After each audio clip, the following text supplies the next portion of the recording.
شكرا للزميلين عصام الشوالي وجواد بد. نشاهد ساديو ماني لبس وارتدى شارة القيادة لحمل هذه الكأس وسط بادرة مميزة رائعة تنم عن روح الأخوة بين لاعبي منتخبي السنغال. في هذا اللقاء كان القائد إدريس غناغي، القائد الحقيقي هو كاليدو كوليبالي، ولكن في هذه الفترة في هذا التوقيت ساديو ماني هو قائد الفريق، لأنه أعلن رسميا الاعتزال عن التمثيل الدولي لمنتخب السنغال، وبالتالي هذه البادرة تكريما لما فعله ساديو ماني مع منتخب السنغال. أحرز الكأس للمرة الأولى في تاريخ منتخب السنغال، وهذه هي المرة الثانية مشاهدينا الأعزاء في هذه النسخة أمام مستضيفة البطولة المغرب. نشاهد كابتن حاتم روح رياضية رائعة مميزة من قبل لاعبي منتخب السنغال في إهداء ساديو ماني شارة القيادة وحمل الكأس. يعني ساديو ماني يستحق شارة القيادة، قائد حقيقة بمعنى الكلمة، قائد معناه أعتقد أنه كان اليوم حاسم في إنقاذ سمعة الكرة الإفريقية في إعادة فريقه منتخب السنغال للمباراة، فبرافو لساديو ماني خلقا واخلاقا وكذلك على مستوى كرة القدم هو من افضل اللاعبين الافارقة. اضافة لهذا الجيل ساديو ماني حقق الكأس الافريقية سابقا وحقق هذه الثانية بالنسبة لي. السنغالي كان جيد في مباراة اليوم، كان يستحق الانتصار لولا نوعا ما النهاية نوعا ما السيئة الذي لم نرد ان تكون. في الاخير هنالك حكم اخذ قرار انا اليوم ولابد ان تكون فيه روح رياضية. على كل حال هارد لك المنتخب المغربي لابد ان يعود اقوى في المستقبل. المنتخب السنغالي على المستوى الذهني كان اقوى، فنيا كان كذلك جيد جدا، واستطاع ان يحقق هذا اللقب الذي كان يحارب عليه هو المنتخب المغربي لفترات، بس المغرب كانت اطول. بكل الاحوال هذه احكام كرة القدم، دائما هنالك رابح وهنالك خاسر. المنتخب المغربي حضر بشكل جيد للبطولة، لعب البطولة بشكل جيد، جماهير كانت تنتظر في التهويج، جانبهم الصواب. لم سيناريو مباراة كان يريد المغرب، لكن أضاع ركلة جزاء في الثواني الأخيرة من نهاية المباراة، والسنغال لعبوا مباراة جيدة وعرف كيف يتعامل مع ركلة الجزاء. وأنا أعتقد أن الكاف حسب رأيي سيعاقب السنغال لأنه وتستحق عقوبة لما قامت به، ولابد أن تكون هنالك عقوبة على السنغال. هنيئا للسنغال تحقق الانتصار، لكن لابد مثل هذه المشاهد لا تتكرر، فلابد ان تكون عقوبه لمن تسبب في هذه، ومنهم المدرب الذي كان يرفض، هو من تسبب في ايقاف يعني المباراه، هو السبب الاول. انا ارى لابد ان تكون هناك عقوبه للفير بلاي، لابد ان تقول مهما كان القرار. صحيح. انا ادافع على كره القدم الافريقيه وسمعتها، يعني ما شاهدناه هذا سيفتح تاويلات للسمعة السيئة التي نحظى بها نحن في افريقيا بصفة عامة، واتمنى ان لا تتكرر في المستقبل. نعم. بابي ثياو حامل الكأس اوقف المباراة وتسبب في العديد من السيناريوهات المختلفة والدروس المختلفة ايضا التي كانت حاضرة من خلال هذا النهائي.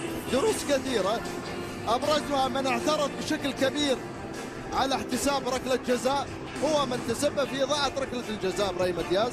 أيضا كلود لوروا ساهم في أن تستمر المباراة. فابي ثياو مدرب الفريق، ولكن كان لقائد الفريق قبل ساديو ماني الكلمة الأكبر في العودة. دروس كثيرة كتجمع.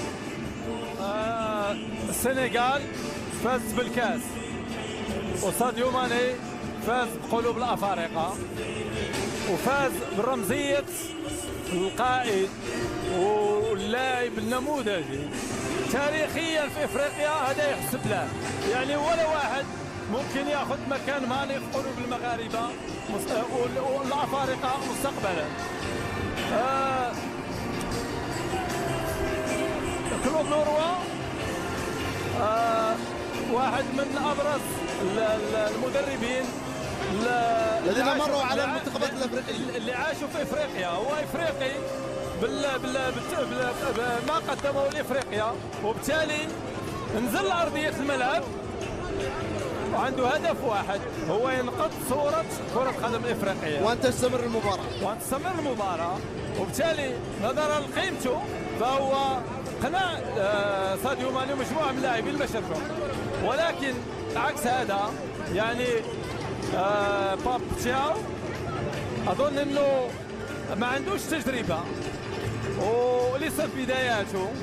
أظن أن هذه تبقى يعني تحمس كثيرا، لم يوفق يعني في عملية إيقاف المباراة أو الخروج بطبيعة الحال، لأنه تعاملوا مع الوضعية يعني منذ ماشي بس هذيك الكرة، يعني وضعيات أخرى كان دائما تيستفز فيها المساعد تاع المنتخب المغربي، وكان تيستفز البنش تاع المنتخب المغربي. لكن هو ولا تذكرتي شنو حكى شل مدرب نيجيريا، وقال انه باب تشاو لازم يركز على فريقه ويركز على نفسه. وبالتالي هذه تجربه للمدرب السنغال، هنيئا له، نتمنى له التوفيق مستقبلا.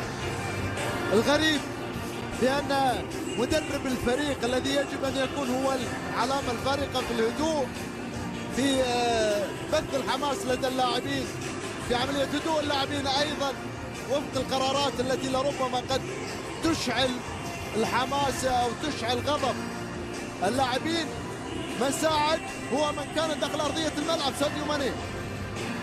ساديو ماني معروف، لكن أنا حقيقة استغربت من المدرب أن يكون بهذا يعني المدرب لابد أن يكون هو أرسن عنصر موجود في المجموعة، أن يكون هو الذي يطالب الفريق بالانسحاب. هل هذه يمكن أراد أن يجعل من منتخب المغرب يخرجوا من المباراة أو من التركيز على ركلة جزاء؟ يمكن أنه كانت نوعا ما من الخطة، لكن أنا أراها غير مبرر، لأنه هي ركلة جزاء حقيقة في سحر واستعادت واضحة ركلة جزاء. ففي الأخير مهما حتى لو لم تكن ركلة جزاء شهدنا أخطاء في بعض الملاعب في أوروبا أكثر من هذه. صحيح. وتتقبل بالأخير. صحيح. شهدنا الشامبيونز ليج احنا ونهائي الشامبيونز ليج في ديربي مانشستر، ولو تتذكر ألمانيا وإسبانيا تسديدة موسيالا التي ارتطمت كوكوريا كانت ركلة جزاء ولم تحصل. مع هذا أنه اليوم في نوعا ما من قبول القرار. أتمنى أفريقيا أن تتطور في المستقبل مهما كان القرار، وهنيئا للسنغال مرة أخرى على هذا الانتصار والتتويج. ولكن على كل حال أفريقيا رائعة والمغرب أيضا رائع. شكرا لكابتن حاتم كابتن جمال. عودة مرة أخرى للزميل محمد سعدون الكواري من أرضية ملعب مولاي عبد الله. معك كابتن يوسف جيل. محمد إلي. شكرا لك عبد العزيز. قبل لحظات من الآن مرة من هنا الكابتن